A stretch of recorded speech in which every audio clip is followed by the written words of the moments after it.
Thank you for taking the time to help inform us on this very important topic. President Daniels, that sounds nice.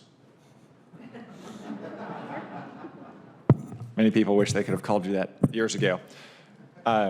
You've been in and around Washington, in addition to being the president of Purdue now and a governor as well.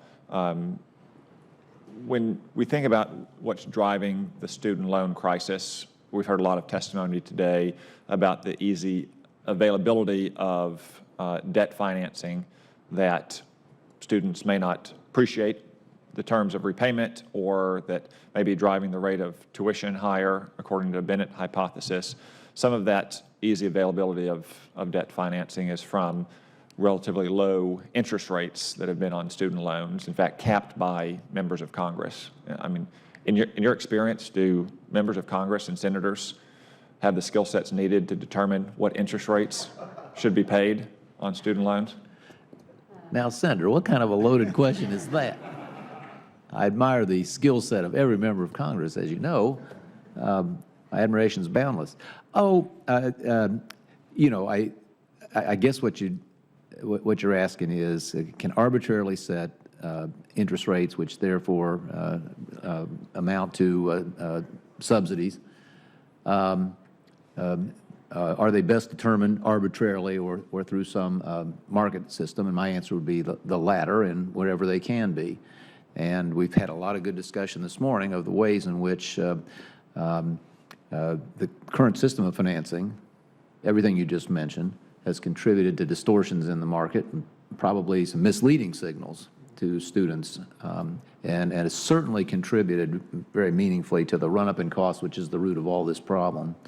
So I don't know that I'm answering your question about the aptitude and capabilities of our members, but I would diplomatically, you're answering it. Yes. But I would say, you know, as it's beyond any of our human capabilities to know with certainty what the right number is for in a setting like that. Well, I mean, Hayek's main proposition is that no matter how smart and capable any person is and how public-spirited is, that person will never have all the information of millions of people distributed throughout a market. Dr. Kelly, given the rapid increases we've seen in student debt, and because of a slow economy, the difficulties so many students are having the ability to repay their loans, do you foresee a kind of student debt crisis the way we saw in the mortgage finance sector in 2007, 2008?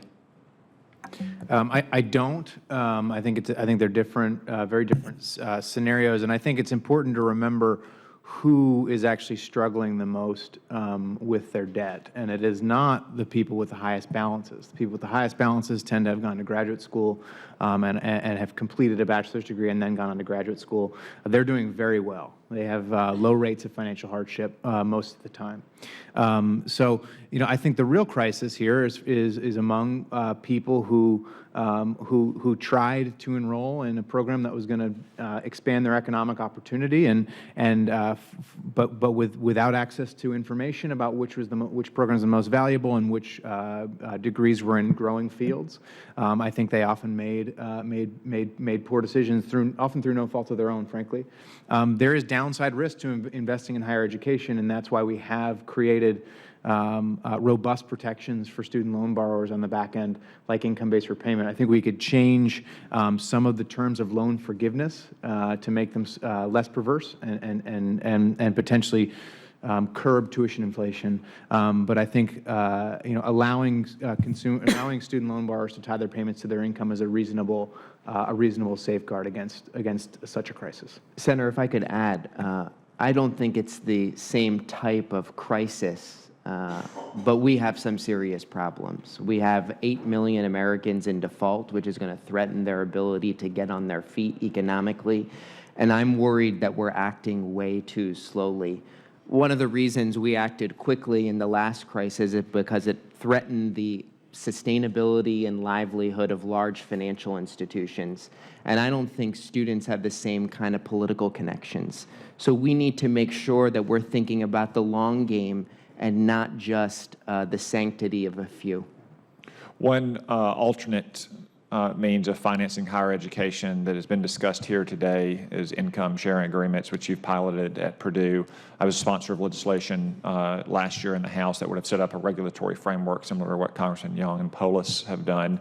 Do you think that that kind of ISA arrangement should be available to all forms of higher education, four-year degree institutions and students, but also maybe just a student that needs to go back and get a couple of classes to build skills for their local economy?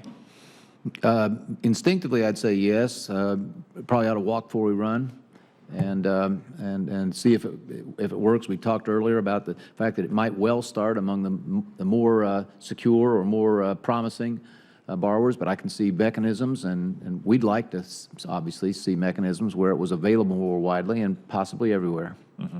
Dr. Kelly? Yeah, if I could add, I think one of the virtues of creating space for income share agreements is that they could finance things that currently don't have access to the federal loan program without putting taxpayer dollars at risk, but ensuring at the same time that there are back-end protections by tying the payments to somebody's income. Okay. Yeah. Well, my time has expired, and I do think I'm standing between everyone and lunch, so thank you all very much for your time here today. Thank you, Senator. I want to thank